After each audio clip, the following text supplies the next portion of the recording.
Hello everyone. I'm again present under the dome of Foster of English to explain the great 10th standard poem Fire and Ice by Robert Frost. The poem describes a fictional debate between people who say that the world will end in fire and the people who talk about it will end in ice. It is one of the Frost's best known and most applauded poems. Starting with the brief introduction of the poet, Robert Lee Frost, he was born on March 26, 1874 and died on January 29, 1963. He was an American poet. His work was initially published in England before it was published in America. He was known for his realistic depictions of real life.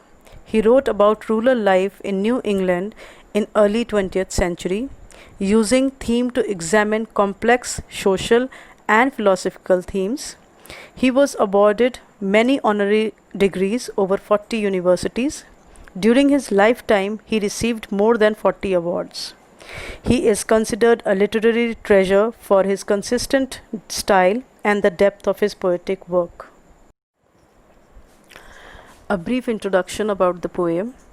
Robert Frost's poem Fire and Ice expresses the profound idea that the world would end in either of two ways, either by ice or fire. Both the components are compared with self-destructing human emotions, that is, hatred and desire. The poem very artistically underpins the philosophy that we let our emotions rule us, and if don't control them, they will surely destroy everything around us.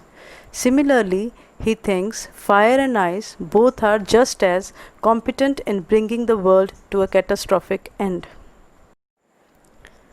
Talking about the style in which the poem has been written, the style in the writing can be described as the way or method used by the writer to write something. Every author has developed his own typical style, and style can also be defined an inner voice with which a writer addresses the reader in the course of written thoughts.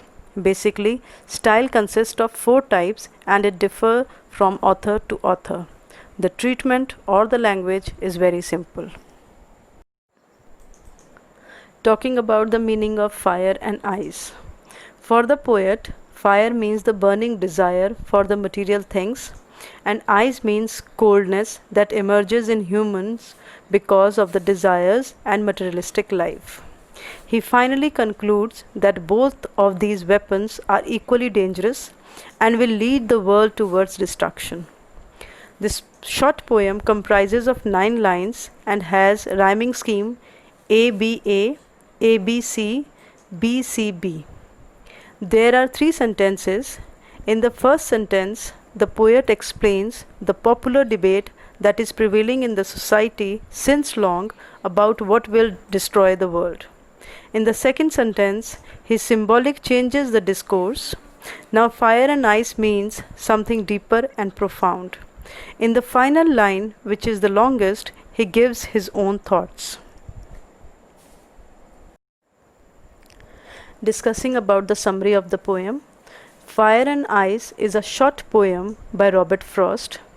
In this poem, the poet refers to 2 predictions of how the world will end.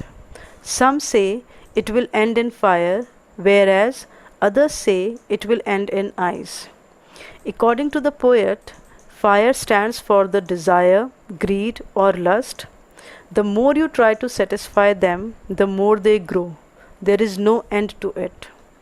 They spread rapidly like fire and engulf your whole life. One becomes selfish and sometimes cruel also.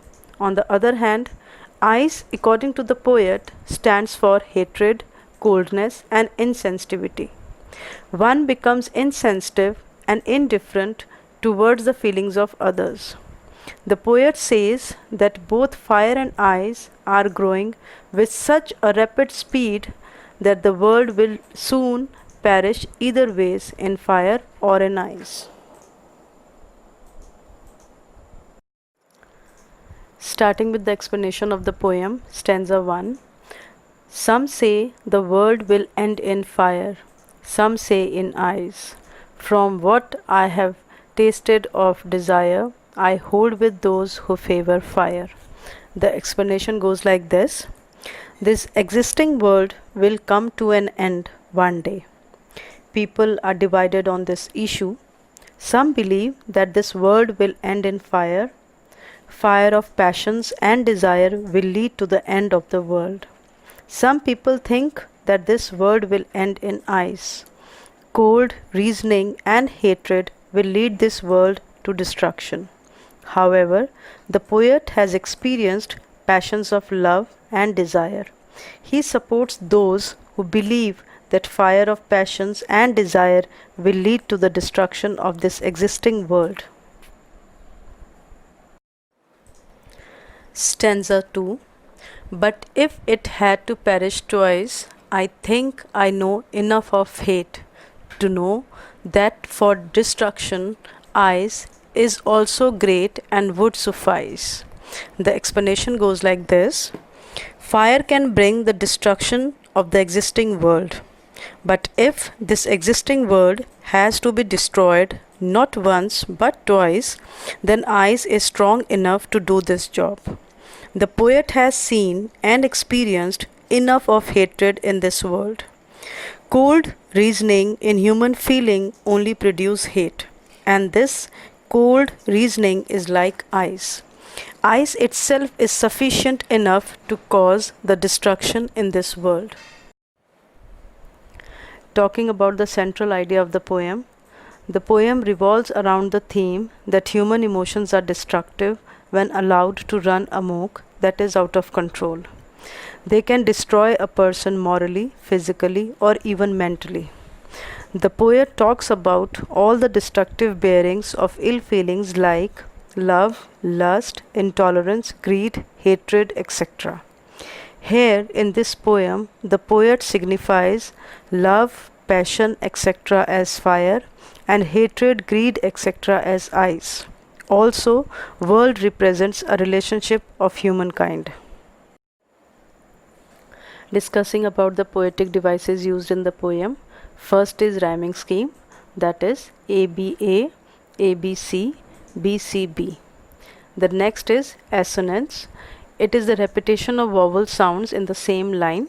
The repetition is at different places in different words. Example, the long sound of O in I hold with those who favor fire.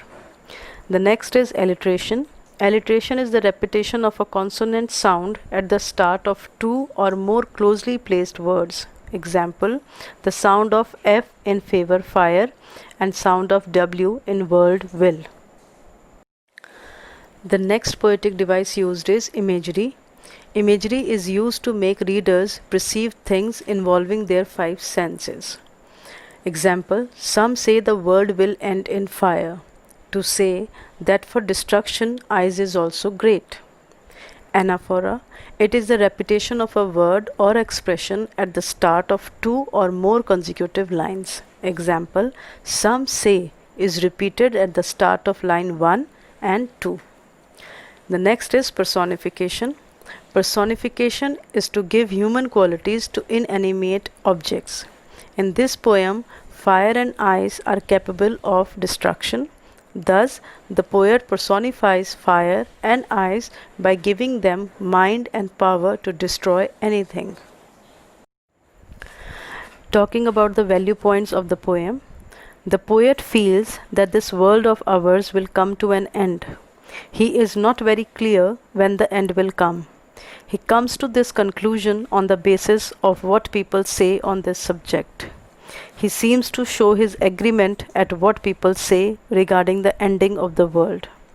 On the basis of what people think, the poet believes that this world will come to an end by the two highly contrasting but powerful elements of nature, that is fire and ice. Either fire or ice or both will be the cause of the ending of this world. Then the poet links these two powerful natural elements to human beings and their emotions. In the first stanza, the poet shows his agreement with those who believe that fire will cause the end of the world.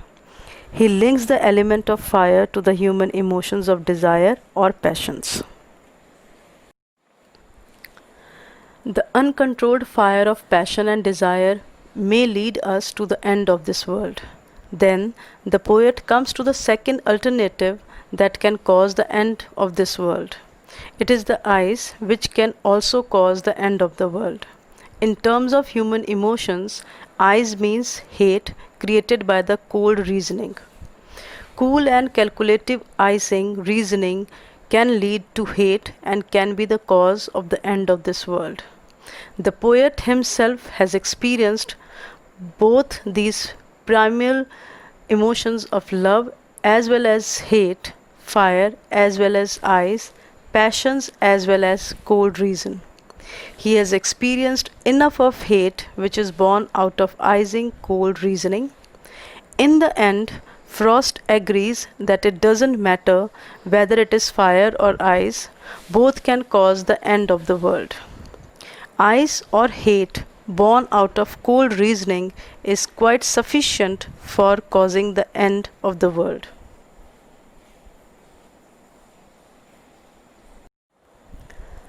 Talking about the vocabulary used in the poem, first is desire, a strong feeling of wanting to have something or wishing for something to happen.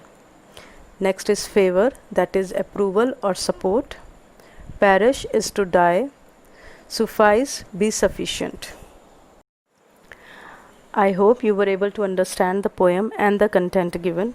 And if you like my video, please don't forget to like, share, comment and subscribe my channel. Thank you so much.